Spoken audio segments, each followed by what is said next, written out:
I'm a relatively new nurse, and I have this opportunity to ask a question of a magician and somebody that works with CEOs. And one of the things that I experience is, everybody in this room has the best of intentions, wants to make their patient's day go great, but often the people that need that empathy and compassion the most put up the biggest wall. So like a heckler or a CEO that's kind of ground into his position. Are there simple strategies, relatively simple, that I can use over the course of a day to make progress with somebody that needs my empathy but is resistant because they're hurt or sad or in a position of resistance? Okay, great question. That was a great question. And like you said, it's interesting. I've never been a kids magician, but when you watch kids magicians, you don't have to do much.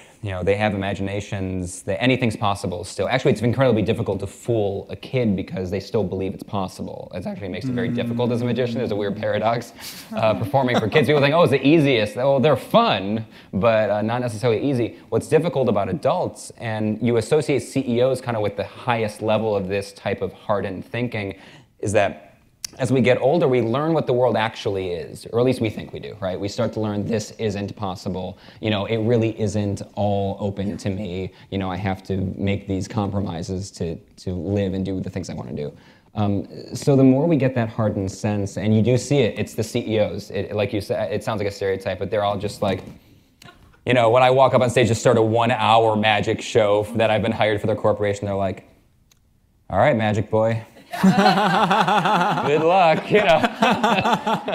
And I guess what you have to do is, you've already done the hard part, which is recognizing it. I mean, recognizing that they're in that situation, that they've put the wall up, is a huge step. Because if you don't recognize that, you just kind of keep slamming your head against the wall that they put up. And trusting that the little things that you're already doing, that just checking in, saying hello, and expressing something. You ask them about a question. You ask somebody, and after you ask a question, you just go silent. A lot of people ask a question and keep talking. Ask a question and go silent and just wait. People will talk and they'll tell you things. It's amazing if you just really let them. People want to talk, especially when they're hurting, but you have to let them. I think it's very scary to ask a question and then it's silent. And then, 3, 2, 1. And then you just start talking and trying to get them to say something again, and you lose it. So I guess the only easiest thing I can say in this kind of a time frame here is just to understand that you're already doing it and have faith that those little interactions, that when you do mention something that they mentioned earlier, they mentioned they went bowling, or they mentioned their uncle or something, you go, hey, how's your uncle, or whatever their name was, how's your Uncle George? That little thing can go a huge way. You may never see their wall come down, but it's affecting them, and you have to kind of trust that. Times it's all out of reach, soldier on